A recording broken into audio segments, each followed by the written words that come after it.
If you keep up your present disciplines and keep up the present pace that you're on, where will you be in 5 years? Boy, it's easy to say, hey, I haven't really thought about that. So now make this note. In 5 years, here's the probability. You will either arrive at a well-designed destination or an undesigned destination. Well-designed or undesigned. And I promise you, 5 years from now, you really don't want to arrive at an undesigned destination. Because you may very well wind up wearing what you don't want to wear, driving what you don't want to drive, living where you don't want to live, maybe doing what you don't want to do. Simply because you didn't design a better destination. Neglect starts as an infection. And if you don't take care of it, it becomes a disease. And one neglect leads to another. And the worst of all, when neglect starts, it diminishes our self-worth, our self-confidence, our self-value. You say, well, how can I get back my self-respect? I'm telling you, you don't have to go to 29 classes. All you have to do is start the smallest discipline that now corresponds to your own philosophy, like I should, and I could, and I will. No longer will I let neglect stack up on me so that I will have the sorry scenario 6 years from now, giving some excuse instead of celebrating my progress. That's the key to discipline. Okay? Self-reliance is basically counting on yourself, taking responsibility for whatever happens to you, knowing that you have consciously made the decisions that are now affecting you, knowing that what is happening now, today, is the direct result of your activity, what you did yesterday. Now, being self-reliant doesn't mean you can't work with others or trust others. Self-reliance means counting on yourself, trusting yourself, being confident with yourself, being responsible to yourself, trusting your own instincts, trusting the conclusions that you have developed from your study of experiences and philosophies, taking the credit that is due you, learning from the mistakes that you have made, being self-reliant.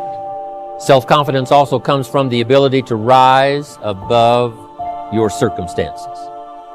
To rise above what happens, the petty little things, the discouraging things that would sink everyone else's ship except yours, that would cause someone else to quit early in the day, but you keep going. That kind of willingness to overcome all circumstances, whether it's the little challenges or the big challenges. If you're willing to do that, I promise you, this kind of power will work for you, and in you, the variable, it'll make a difference.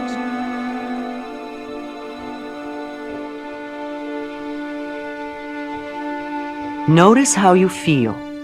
If you are hesitant, resistant, or just don't want to change, ask yourself why.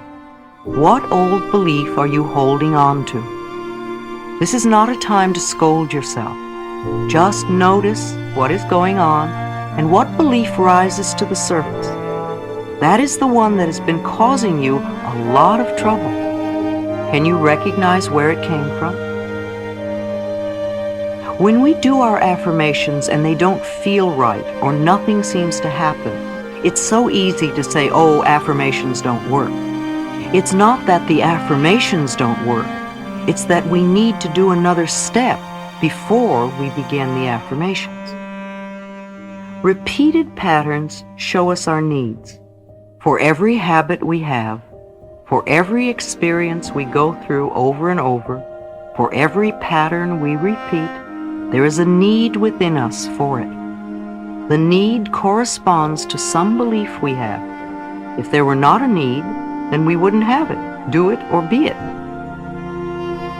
There is something within us that needs the fat, the poor relationships, the failures, the cigarettes, the anger, the poverty, or abuse, or whatever it is that's a problem for us. How many times have we said, I won't ever do that again? And then before the day is up, we have the piece of cake, smoke the cigarette, say the hateful things to the ones we love, etc. Then we compound the whole problem by angrily saying to ourselves, oh, you have no willpower, no discipline, you're just weak. This only adds to the load of guilt we already carry.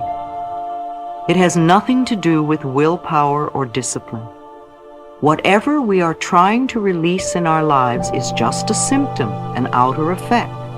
Trying to eliminate the symptom without working on dissolving the cause is useless.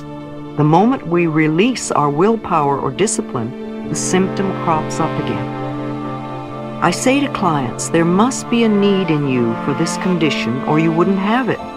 Let's go back a step and work on the willingness to release the need. When the need is gone, you will have no desire for the cigarette or the overeating or the negative pattern.